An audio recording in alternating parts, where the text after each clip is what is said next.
Hi guys, this is Amanda and you're watching The Reading and Writing Life. Today's video is going to be all about my June TBR. If you watched my video last week where I talked about the readathon that I'm doing in June, I talked about the 16 books that I'm planning to read for that. And so I'm just going to read their names off but not really discuss anything about them. So here they are, those 16 books. I'm just going to pop them up over my face because I'm going to have to turn and look at the computer screen to read them all out for you. So here they are. The Well of Ascension, Daughter of the Pirate King, City of Ghosts, The House in the Cerulean Sea, Hothead, Dark Matter, The Drawing of the Three, Crescent City, March, Book 1, Starship Troopers, Shadow and Bone, The 100,000 Kingdoms, The Soda Fountain, The False Prince, Strange the Dreamer, and Muse of Nightmares. So those are the 16 books that I'm reading that fit all the prompts for the readathon. But if you've been around or watched anything, you know that I read way more than 16 books a month. So I'm gonna go ahead and lay out the next 10 books that I wanna read after those. And I am planning, you heard in there that I'm gonna read March Part 1. Well, March Part 2 fills my NPR challenge, and so I'm going to be reading March Part 2 as one of my extra books. And also I'm doing a buddy read in the month of June with Amanda from the Curly Reader, and that book is the Bookshop of Yesterdays. And we don't know anything about this book, but we are both excited to read it. And I kind of glimpsed, first of all, she bought it because it was just a cover buy, and she was going through her list of things that she had just bought not too long ago in a haul video, and I said, hey, I have the Bookshop of Yesterdays on my TBR, do you want to buddy read it? And she said, yeah, let's start in June. So that's what we're doing. We're going to be reading that the beginning of June, and I couldn't really get that to fit into any of the prompts for the readathon, so that's okay. It'll just count as a bonus book for my team, which is fine. And that one, I read the little blurb after we decided to do the buddy read, and it looks like it's going to be good. So I'm excited about that. Then we've got a few of my old authors that I want to get through. So my plan is 5 of my old authors and then 5 new authors or challenge authors or something like that. So let's look first at my 5 old authors. So I've got The Eskimo Slugger by Brad Bonney. I've got Shiver by Tegan Brooks. Ravishing River by Lindsay Cross, Santa's Naughty Helpers by Amy Davies, and Jaunty's Christmas by Barbara Ellsborg. And you can tell that I have 2 books on here that are their Christmas releases, and that's because it's been that long since I've read a book by them. So maybe it takes me a while to get through my list, I guess, or rotate through my list. I don't know. I just read whatever's next in the series that they have, and so sometimes they put out these little Christmas novellas, so we'll see. My team gets points based on the number of pages in the book that you read, so it's okay if I have a couple of novellas thrown in there because I'm not going to get like a ton of points for reading those, but they'll still help my team a little. Okay, and then the 5 new books that I'm planning to read. First is my Kindle Unlimited read. Every 4 or 5 new books, I always go into Kindle Unlimited and I just do a search for a new release that came out. And this time and it gives me, I mean, on Kindle Unlimited, there's like 60,000 books that come out in a month. It blew my mind the first time I saw that. So what I usually do is just take the last 2 pages, so the ones that have just come out in the last couple of days, and then I randomize. I usually ask my Siri to give me a number. Usually it's like between 1 and 48 or something, and then I pick that book.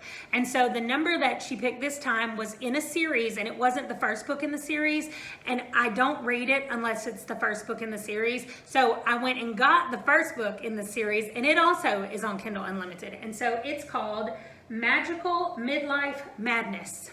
And I know almost nothing about this. Just from the cover, it looks like it's at least going to be some fantasy or something involving magic, a magic system. So I'm going to read it this month and see what it's about. I also do the same thing every 4 or 5 books in my new authors is with my Libby app through my library. So I go to the Libby app, I look for new releases, and I do the same thing. I only pick like the first 2 pages on Libby, which is 48 books, and I have my little phone randomize a number between 1 and 48, and then whatever they say, I scroll down, and that's the one that I pick. And this time, it is an historical fiction novel called The Note Through the Wire, and it looks like it takes place in World War II, where somebody that is imprisoned is maybe sending notes to a prison guard, or maybe it's one of the prison guards. I don't know exactly what it's about, but they're passing a note through a fence.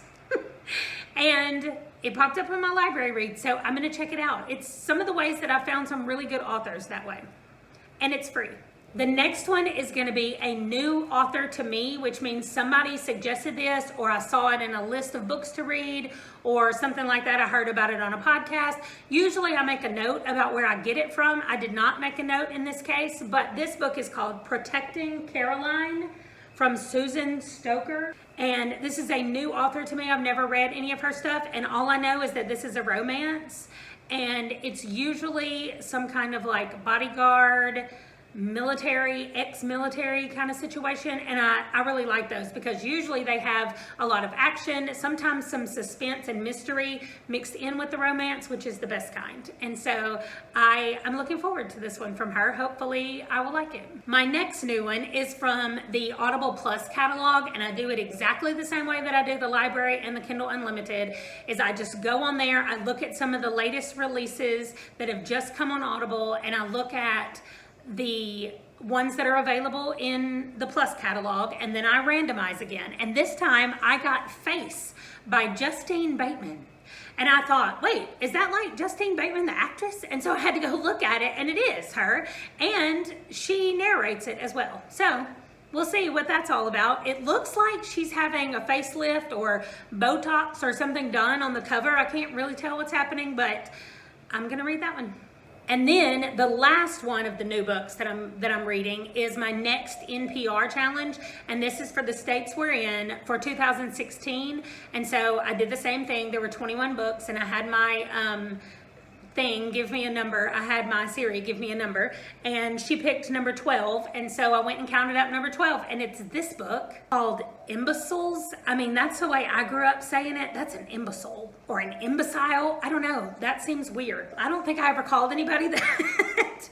And I don't even know how to say it. Imbecile is how it looks like, but I feel like I've heard people say imbecile. Anyway, it doesn't really matter. This is about a court case that made somebody, because she was labeled as feeble-minded, then they forced sterilized her, and according to the little blurb, 70,000 other people. So, and it says the Nazis borrowed from the US eugenics program in some of the stuff that they did. So I'm not thinking that this is going to be a fun read, but a lot of the NPR reads have been really good and not a lot of fun sometimes. That's what we have. So the 16 books from the Readathon, and then the buddy read book and the extra book that's kind of from the Readathon and kind of not. And then the 10 books from my new authors and old authors gives me a total of 28 books on my TBR for June. Now, one of the problems is if I finish reading all of my books for May, which I think I only have 4 books left for May, and I still have a week left in May. So if I finish reading those, I'm gonna dip into some of those new June books, and that means that there'll be different ones on the TBR. But that doesn't matter. I am so proud that I have made an official TBR for the month of June, and then we'll just see what happens. It's the first time that I've tried to like take a chunk of books and say, I'm gonna read this section of books in a month. So we'll see if I read more than that or less than that. I feel like it's a good number, especially because some of the books I'm reading for the Readathon are thicker than a lot of the books that I read, and so those might take a little bit longer, but I don't know. I'm so excited to read them that I feel like I'm just gonna breeze through them. I'm definitely not going to let my team down. I wanna win my first Readathon. Anyway. Thank you so much for watching. If you like this video, please give it a thumbs up, and don't forget to subscribe so you don't miss any future videos. I will see you right here in the next one. Thanks for watching. Bye.